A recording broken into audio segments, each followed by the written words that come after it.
Wanna talk? So let's talk. Here. Talk. You wanna talk? You gotta talk, you need to talk. News talk. I talk, you talk to Solomon. I talk, you talk to Solomon. Yeah, let's talk to Solomon. Talk to Solomon. You gotta talk. Welcome back to Talk to Solomon as we continue this discussion on STDs. The CDC says 110 million people have a sexually transmitted disease. That's basically 1 out of 3. It's astounding. Now, before I go to Dr. Alan Keyes, our guest, Chief Steve has a thought. Greg just made a comment before the break that was very important, and he mentioned that we're supposed to follow God's laws, which he's absolutely right on that. But since we're imperfect beings and we're going to make mistakes, that's not going to be the total answer to this STD problem. What it highlighted to me was the fact that our public schools right now have gotten rid of God, which would be a cure for this, and now they're actually encouraging our young men and women to engage in sex by teaching them how to use condoms, which don't stop sexually transmitted diseases. And so they're promoting the sexually transmitted disease the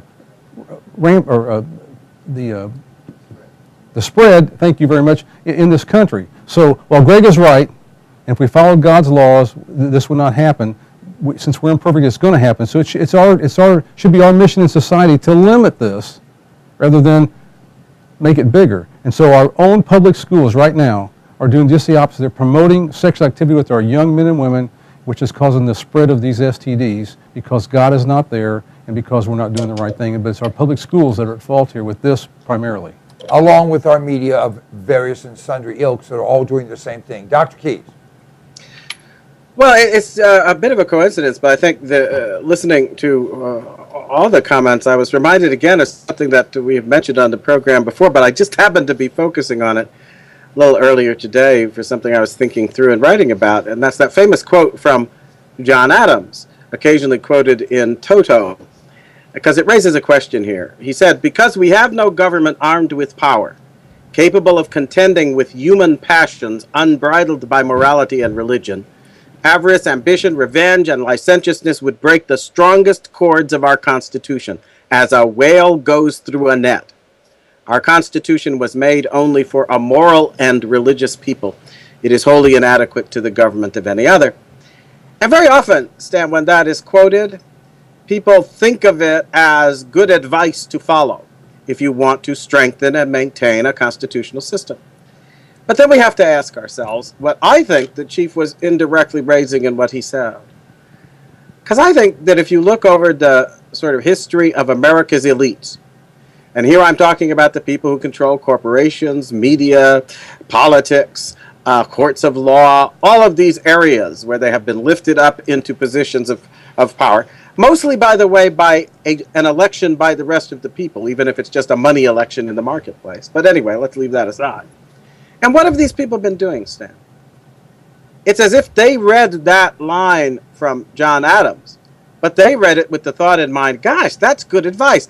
What do we need to do to destroy constitutional self-government?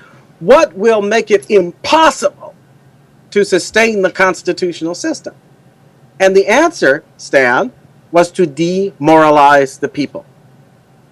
And I'd like everybody to think about that word, demoralize, because I think that it's the perfect word.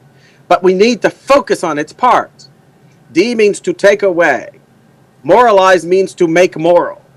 So you take away that which makes a people moral, that which makes them what John Adams describes, a people who are moral and religious, rather than licentious and avaricious and vengeful and pursuing ambition with no regard for justice, right, or decency. Isn't that what's been happening over the course of the last several decades in America? Shouldn't we stop acting as if what's been going on is some kind of, I don't know, thing that dropped on us out of the sky, that we're having a harder and harder time dealing with issues of sexual unrestraint, sexually transmitted diseases, breakdown of family, violence related to activities between and among the sexes, and so forth and so on. Why are we acting like this is just kind of, oh my gosh, it's happening to us? No, it's been made to happen. It is as if folks sat back and said, what can we do to destroy this people? What can we do to take the success that they have enjoyed and make it impossible? And they have been systematically pursuing the objective in every institution, in every way possible. And I think that's clearly what's been going on. And now you see it everywhere. You see it in the movies, the entertainment, the news media, the schools. You even have to sit down now and read about elementary schools in which they're actually teaching kids how to perform all kinds of sexual acts using things that amount to pornography. And this is not in some foreign planet or country or place. It's right here. When are we going to wake up, Stan? This is not an accident. This is not happening because it's just so and suddenly everything's breaking down. We are being broken down as a people. And the aim is to demoralize us. And in the end, that demoralization will and is taking the form of despair, giving up, a frank contempt for our own capacity to take care of ourselves and our country. And it's growing in this country. And folks, as individuals right now all over the land, need to ask themselves, what am I going to do to resist and oppose this process? Because at the end of the day, I think it's not going to happen because somebody in some legislature waves a magic wand. It's going to happen because people seeing what's going on will say, well, I resolve to resist this in my life, in my family, in my work, in my business, in my way, as best I can. And getting back to the fundamental social institution through which we do these things are places of worship where we share and sit down and really get a sense of the standard of our moral conduct and behavior. We then resolve as citizens to apply it, not to be talked out of it by a bunch of lying, deceiving, so-called intellectuals preaching gibberish, which they've been doing now for decades. The common sense, the common moral decency of the American people must reassert itself boldly, shamelessly. And that, by the way, means that we're going to have to start looking at what's really happening in this country. When you have somebody calls himself President of the United States, and he's professing to embrace the idea that marriage should be defined in terms of what? But don't put some fancy gloss on it. Oh, loving this is and that. No, there are many ways to love people. But homosexuality is about expressing love in only one way. It's not friendship between people based on caring and concern and this and that, because nobody would object to that. It's not caring and concern expressed in the way of taking care of one another and so forth. No. It refers to and means a certain way of achieving sexual gratification, and you define your identity in terms of it. And then you want to redefine the institution that is the very bedrock foundation of society in terms of your preferred means of getting sexual gratification. Why do we wonder then that sex is suddenly being pursued without any regard for its impact on the whole, without any regard for what is its stated purpose, which is to contribute to the good of the whole species through healthy, sane procreation? Why do we think that we can toss that idea out the window with respect to the fundamental institution of society and not have the very consequences in terms of our form of government and in terms of our civilization that have been predicted not only by Adams but by myriad people who really cared for America, until we get to this generation of elites that does not care for our country. And so I think people need to look at things like this, Stan, and just wake up to the truth. And it should impel them not to despair, but to first of all reject this elitist leadership that's taking us on the road to self-degradation and hell. Reject them. Reject all of them. And substitute for them people lifted up by your own common sense. Because as I think the chief rightly pointed out, this is not about being perfect people. Let's banish this idea. No generation ever was or ever will be till Christ comes again. But this is about trying to maintain a modicum of decency so that the civilized constraints and decency that allowed our society to function without destroying itself can be restored. They don't want that to happen, Stan.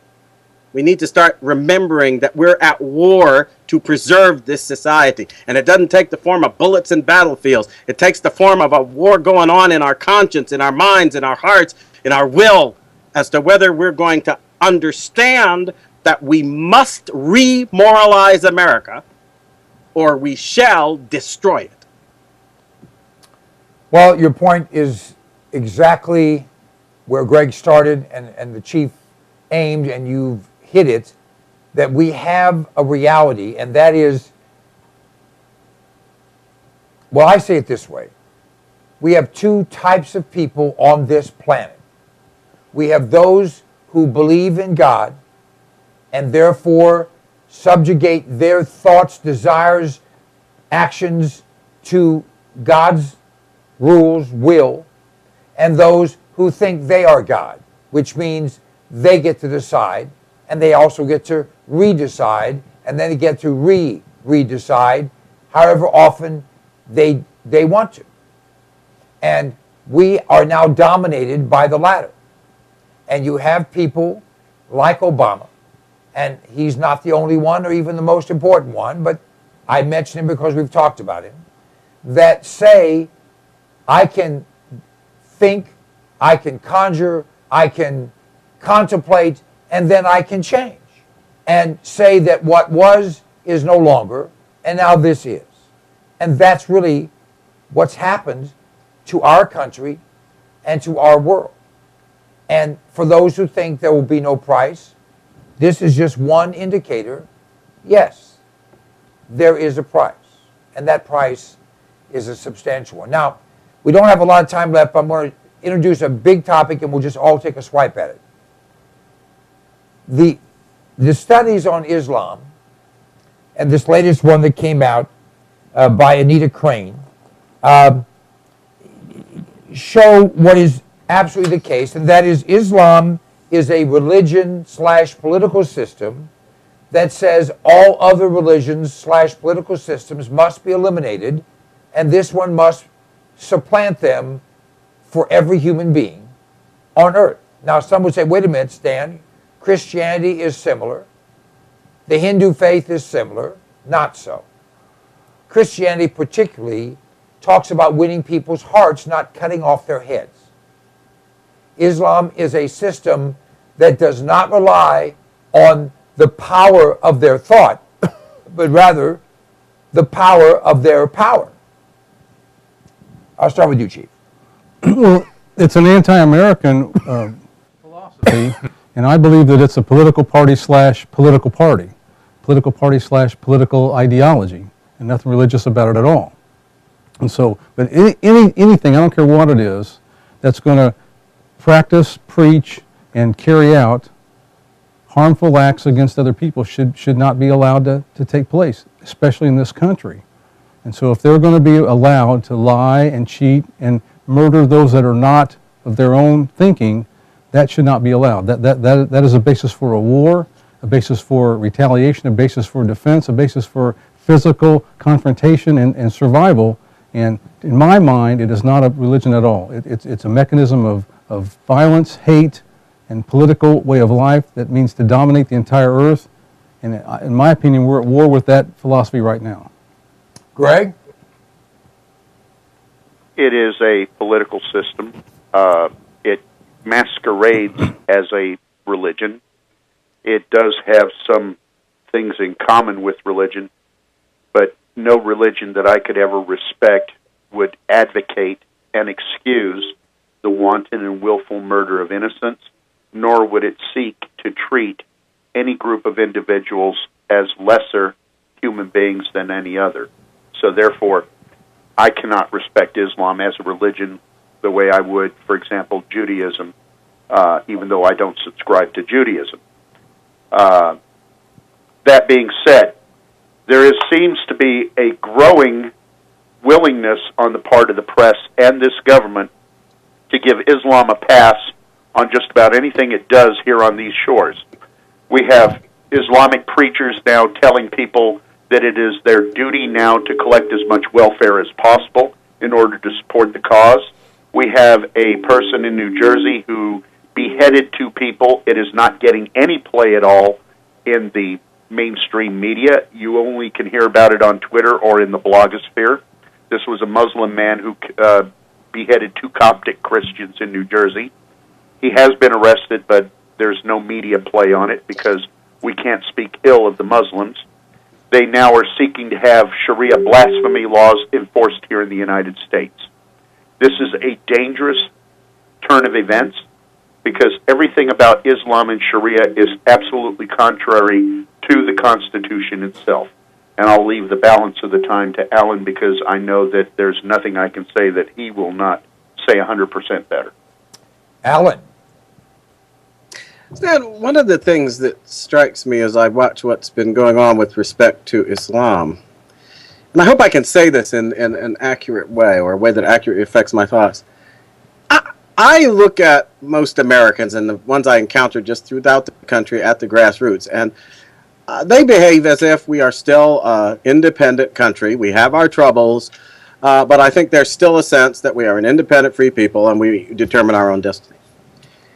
When I see what's been going on in our elite circles with respect to Islam, I see people who are acting as if we are a conquered nation.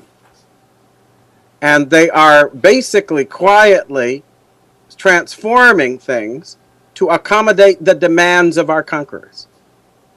Were we defeated on 9/11/2001?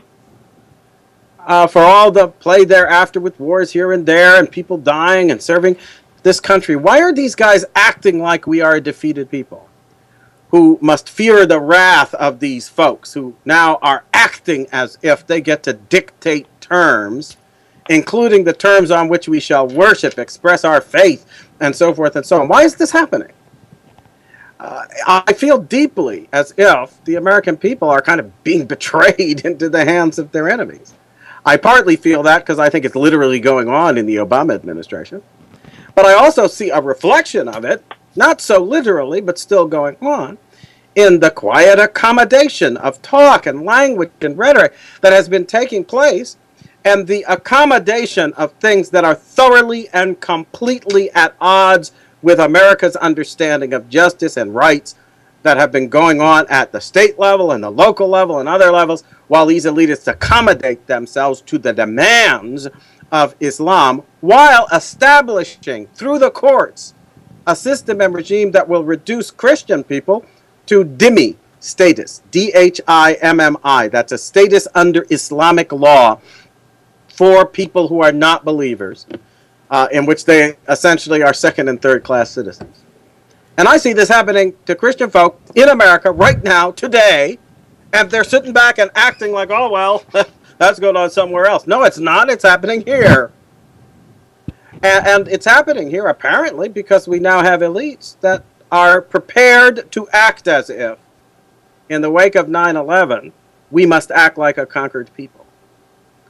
And aside from the fact that they then encourage this conquest through lax enforcement of our immigration laws, destruction of our border security, and the writing and advocacy of programs intended to displace the sovereign American people with folks they import from abroad without any sense of their commitment to our constitutional system of self-government. Stan, again, as with the demoralization, I see this, what amounts to surrender to the un-American, intolerable demands of Islamic people with a conqueror's mentality. I see it as something our elitist friends are cooperating in and promoting, because it too can be used to undermine and destroy the self-government of the American people. And I just wonder how long Americans are going to go on sleepwalking through this, acting like everything's regular and okay, believing in the phony champions that these elitists put forward, wearing Republican labels, Democrat labels, I don't care what, but that always seem to have us ending up in the same place of demoralization and weakening and economic collapse and surrender. Is that all we can hope for now? Because it seems to be all they're offering. And I think it comes as a great surprise to most Americans that any act of war has destroyed our independence and surrendered our sovereignty. I think they look at the sacrifices that our men and women have been making over the course of the last couple of decades, and they say, well, gosh, we have soldiers who have been faithfully serving and faithfully risking and faithfully dying. And meanwhile, we have elites at home that are betraying everything they have fought and died for. And we sit here acting like that's business as usual. When will it stop, Stan? That's what I want to know. And I think this is the surrender to Islam is a symptom. And that symptom is not at the end of the day of a disease that begins in Islamic capitals and in the headquarters of the jihadists. It begins in the feckless surrender of American elites who are supposed to represent us, but instead are cooperating in our destruction. Again, well said. And when will it end? It'll end when the American people have had enough, if that time ever comes. In the studio here, one of our people said, we're like frogs in warm water, and will we be boiled before we realize that they're turning up the heat? I don't have the answer to that. All we can do is what we can do, but we should do what we can do. I've said this before, I'll say it again. I cannot do everything, but I can do something. And because I cannot do everything, it doesn't mean that something I can do isn't important. And if everyone does something, then everything will get done. On that note, thank you, Dr. Keyes. As always, inspirational. Thank you, Greg Howard. Your wise counsel is well received. And Chief Steve, your patient professionalism. And me, I'm just a big mouth. But you know what? Together, hopefully, we've made some impact. Good night, America. Good night.